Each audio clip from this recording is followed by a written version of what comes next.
Narayana, Narayana, Narayana, Narayana.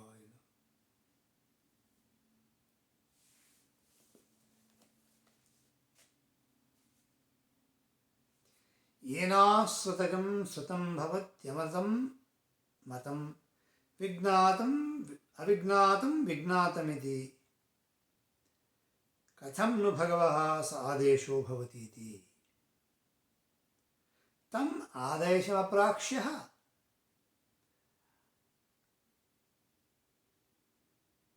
Uddavaka asked his son, have you asked about that instruction to your teachers? Because you exhibit a little air of knowing everything. Have you asked your teachers about that, knowing which everything else becomes known?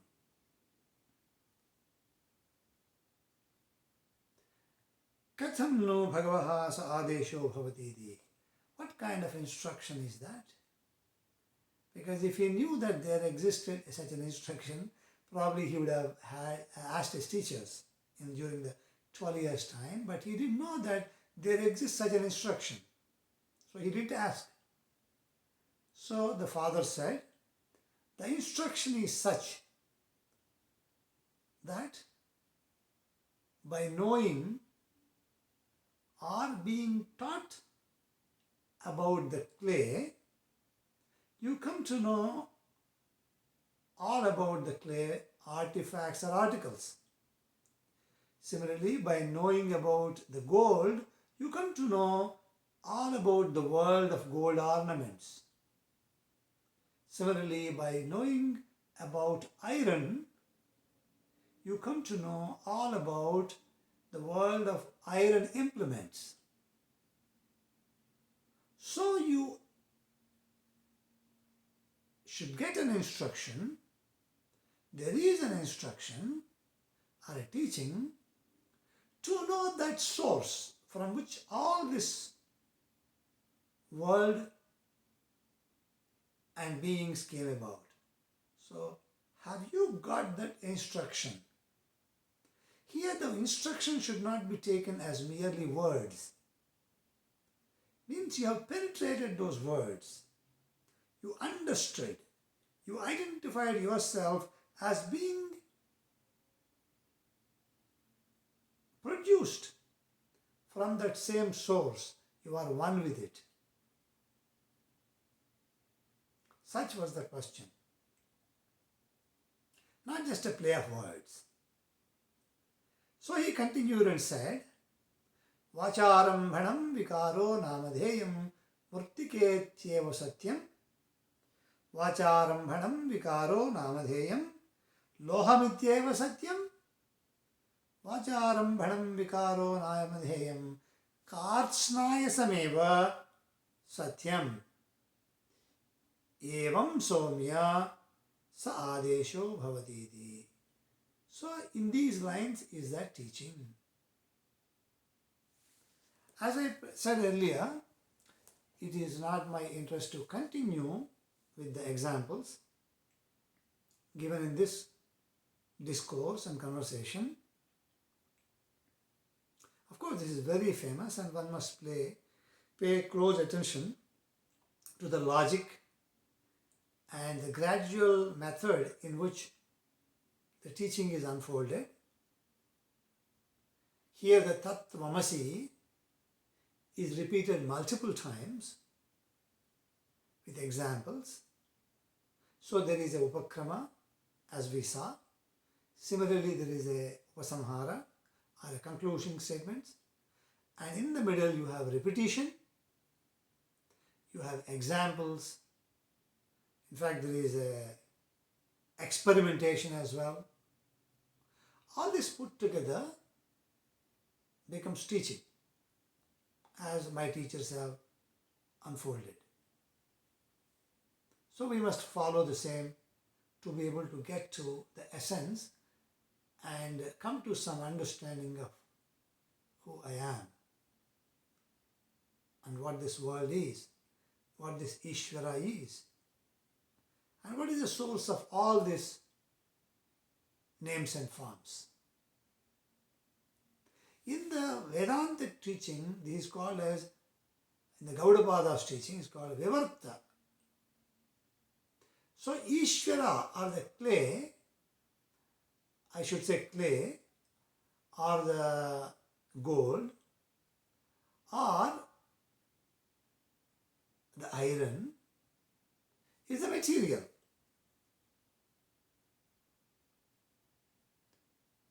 Sometimes this material may undergo change in its form and can never get back to its original shape.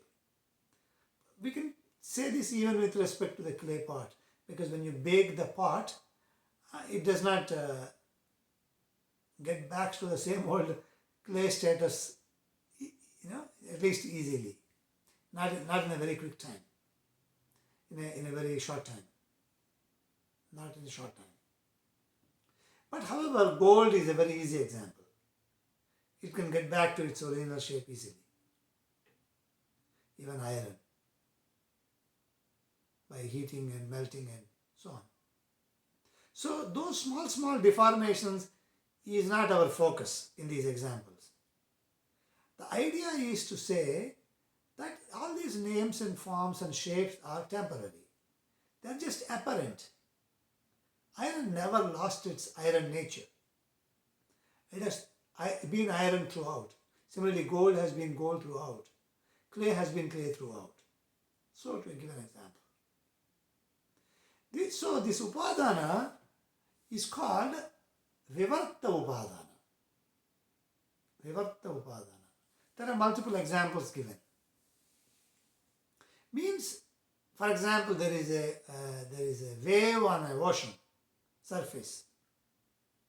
The water of the ocean never lost its shape to appear as a wave.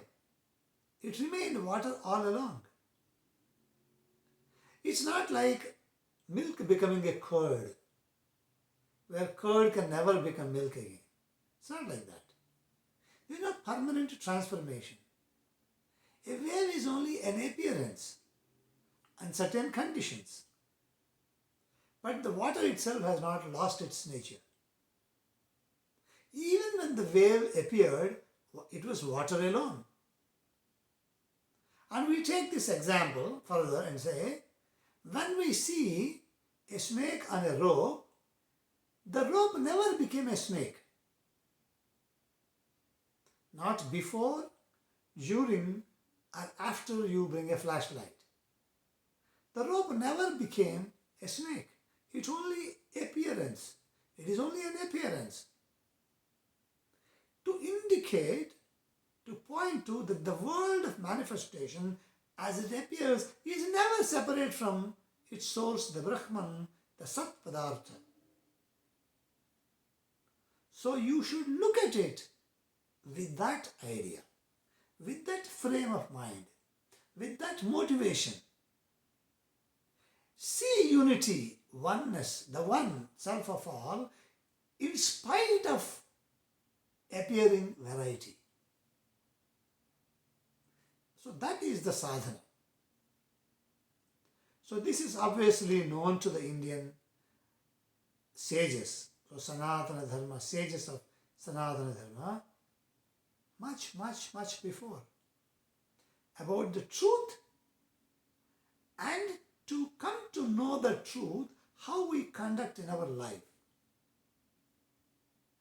In spite of the appearances, how our mind would stay put on that understanding that all is one. That is sadhana. So during the time of sadhana, you have faith, that is Shraddha. So how to have Shraddha and work based on that, not with a doubt, not with a thought of negation, with a positive affirmation that this is true. You approach the truth like that. Vacharambhanam vikaro namadheyam murtiketyeva satyam. So obviously we know that Chandogya and Brihadaranyaka are one of the oldest Upanishads that came to us. As people say, Bhagavan Buddha, who denied or denounced the Vedic teaching and embarked upon his own discovery, and having succeeded, he taught, which ultimately became the Bauddha Dharma. This is the point of my interest when I wanted to record this video. So, even though we are not able to establish whether Buddha himself heard about these Vedic pronouncements of Vacharambhanam Vikaro Namadheyam Murtiketyeva Satyam, we do not know whether he knew them or not. It is very sad that we do not know the antecedents of this fact. There are current day scholars who speculate, some speculate that he knew and some speculate he didn't know. But obviously he knew the Brahmana teachings about, especially about Vedic rituals he knew, and obviously he knew about various thoughts that were in the ascetic community. Ultimately, he came up with his teaching of anatta or anatma or nairatmyavada. Nairatmyavada. There is no atma.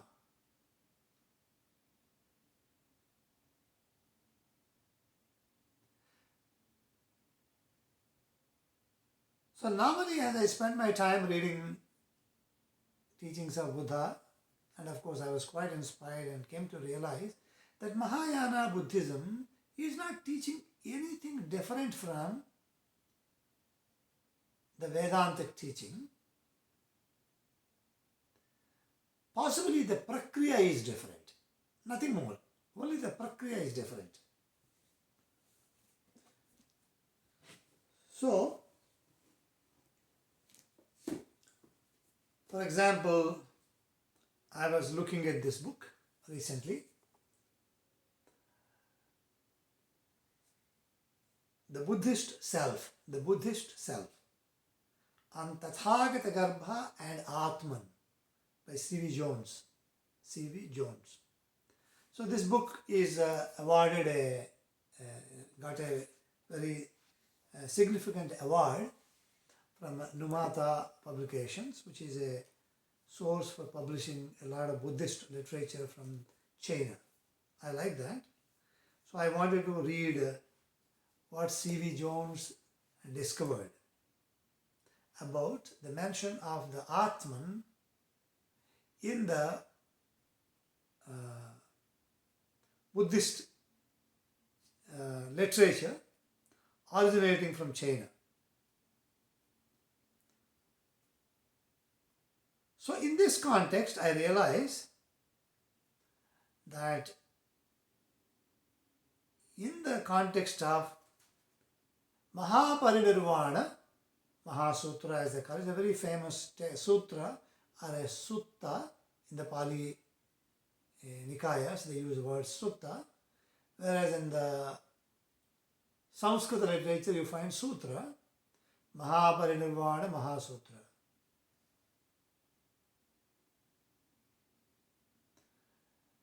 Introduced the idea of self or Atman in that, and the Mahayana Buddhists use the word Tathagata Garbha. Tathagata Garbha. Of course, this word Tathagata Garbha can be interpreted in two different ways using different vyutpatti or samasa.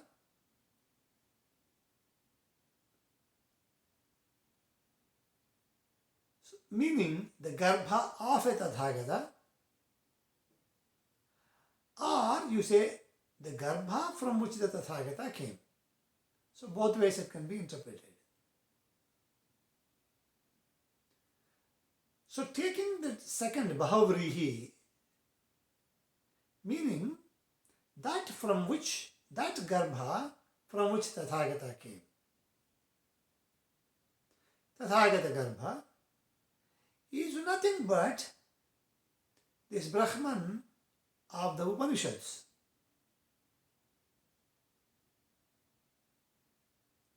The same is also referred to by Dharma Dhatu, by Dharma Kaya, or Tathagata Dhatu. So different combinations of words are used in the allied literature of Mahaparinirvana Mahasutra.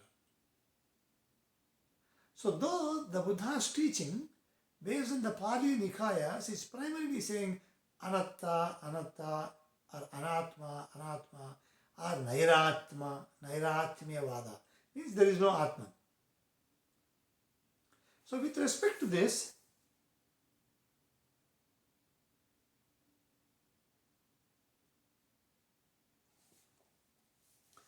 Bhagavan Buddha's sentence is quoted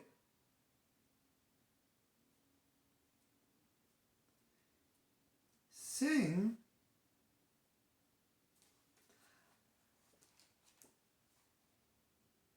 I taught about no Atma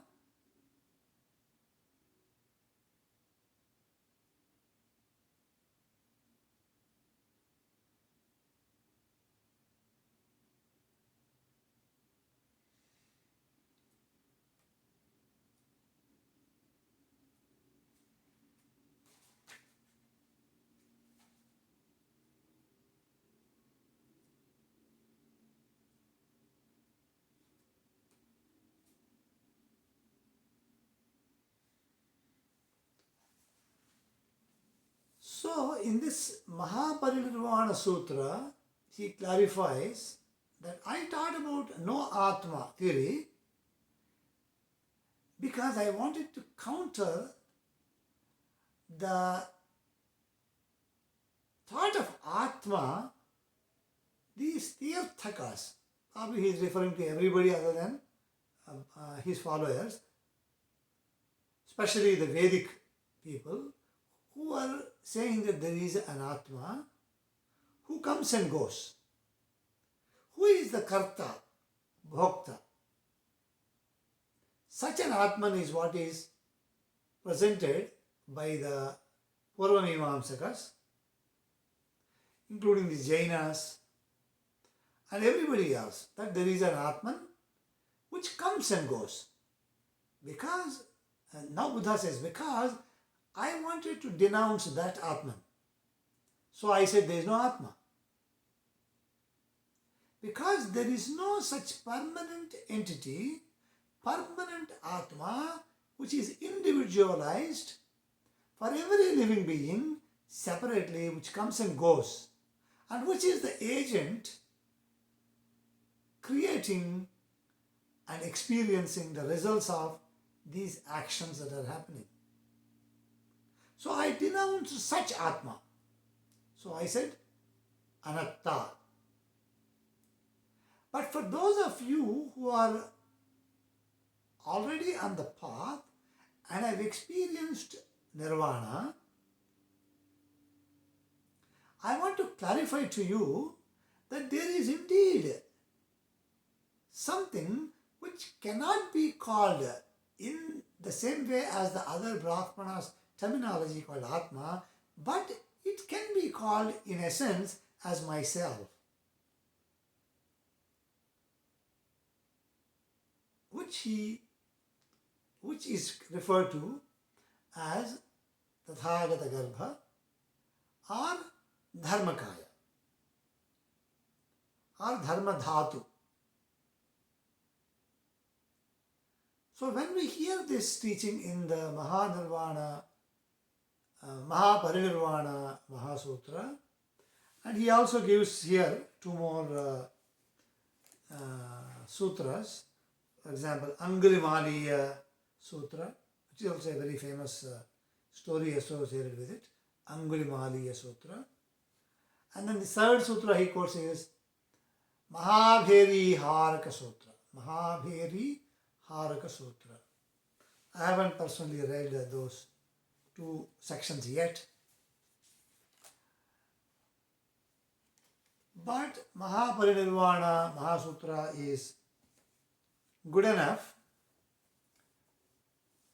for us to infer that what is being taught by Buddha, if not to everybody, is in 100% conformity with what is being said in the Brihadaranyaka. Now, coming to the Buddha's teaching, the first one called the Four Noble Truths. That this life is full of sorrow. Impermanence is the sorrow. I am here today, I won't be there. There is a manifest Atma, but that is not true. That's a phantom. It won't be there tomorrow. What I consider myself to be true, that's not truth. That is a true impermanence. All this world is moving about not because there are individual agents. Prakruteh kriyamanani gunaih karmani sarvasaha. It is a prakriti. And the gunas produced by it are of it. Prakruteh kriyamanani gunaihi. Prakruteh gunaihi kriyamanani karmani. By the gunas of the Prakriti, all these actions are happening. That is the saying of the Gita, and which is the understanding of Vedanta, Advaita Vedanta as well. So he proposed what he named it as Pratitya Samutpada, or dependent origination. The gunas, being dependent one on the other, propel action and reactions. That's all. There is really no individual agency. The apparent individual agency, as Acharya Shankara has equalized in his teachings, a samanvaya, adhyasa, a superimposition, where the gunas are superimposed on the Atman, Atman's lakshana are being seen through this Prakriti. Truly, Atman is asanga alone. So, Buddha also said, because the self which I know now is not really touching this manifestation. So, I cannot say this self is the self of each living being here. He did not link these two. That is the only difference. In that sense, possibly the Vedic teaching is more coherent. Because there is never a time when this phantom ego or this phantom individual, phantom Atman, is separate from the real Atman without superimposition. Because all this comes in and exists and submerges into the same one consciousness. Vacharambhanam vikaro namadeyam purtiketyeva satyam. When all the individuals came about, they are in the same one consciousness. Rather, the one consciousness is always present to be superimposed on any of the manifestations of the Prakriti. They exist. They owe their existence for this consciousness alone. As the snake owes its existence to the rope. However unreal it may be, without a rope there cannot be a snake. It is interpreted that way. So, Vacharambhanam Vikaro Namadheyam is what is taught by Buddha as Pratitya Samutpada or dependent origination and Anatma or Nairatmya Siddhanta. But if you are able to annihilate this false view, because Buddha's teaching is also the same eightfold path, saying false views have to be removed. And we are also saying the same thing in the Vedic teaching, that by removing ignorance, you obtain the true knowledge of Kevala Atma. Buddhism also, Bauddhas also talk about the same removal of ignorance. For that they have taken a more intensive approach to dhyana. But during the time of our living here and practicing, we see forms and names. So Buddha taught very emphatically how to live here while interacting with the world, to look at them as having no self of their own, called sunya. So you behave in that sense that they don't have an Atman of their own, even though the phenomena appear. Keeping this in mind, interact with them. So if we are able to slowly withdraw our notions of differentiation, of having individual self of their own, but go about interacting. This also means you would also be negating your own selfhood, individualized selfhood. We are not saying you will deny the universal selfhood, individualized selfhood, and go about in life.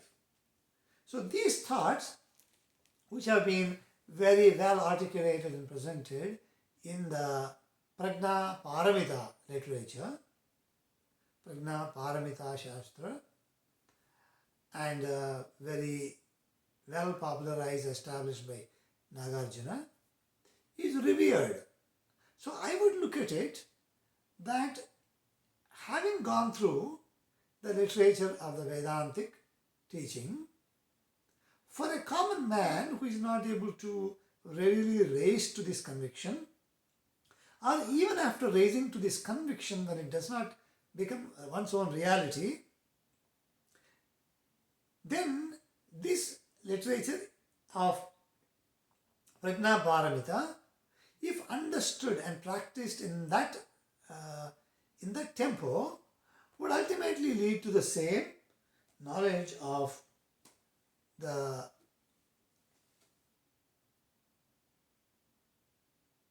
Vedanta. So it is not a useless activity to study about Tathagata Garbha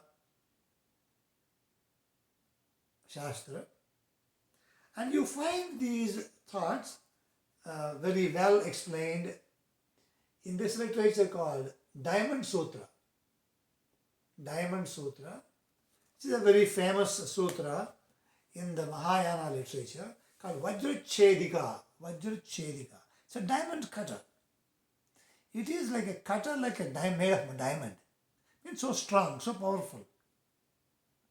To cut this notion of forms and shapes. Look at them as Naira, as having no self of their own. So teaching is specifically to show this Murtiketyeva Satyam Vacharambhanam Vikaro Namadheyam. Similarly, there is another one called as Hridaya Sutra. Hridaya Sutra. They call it Heart Sutra. Heart Sutra is a very famous word. Prajna Paramita Hridaya Sutra. So they're very small, very small, a few pages. So studying this Vajrachedika as well as Hridaya Sutra can be of help in seeing the same idea of Murtiketyeva Satyam. Seeing this idea in prose sentences from the Bauddha Dharma is very helpful. So this is the point I wanted to mention, and probably in the next segment I would do a quick reading of this Vajrachedika because it's very interesting. Small, few pages, I think 10-15 pages I think. And those of you who have interest may pursue. So I will take it up next. Om Shanti Shanti Shanti. Hari Om Tat Sat Sarvam Shri Krishna Arpanamastu. Hari Om.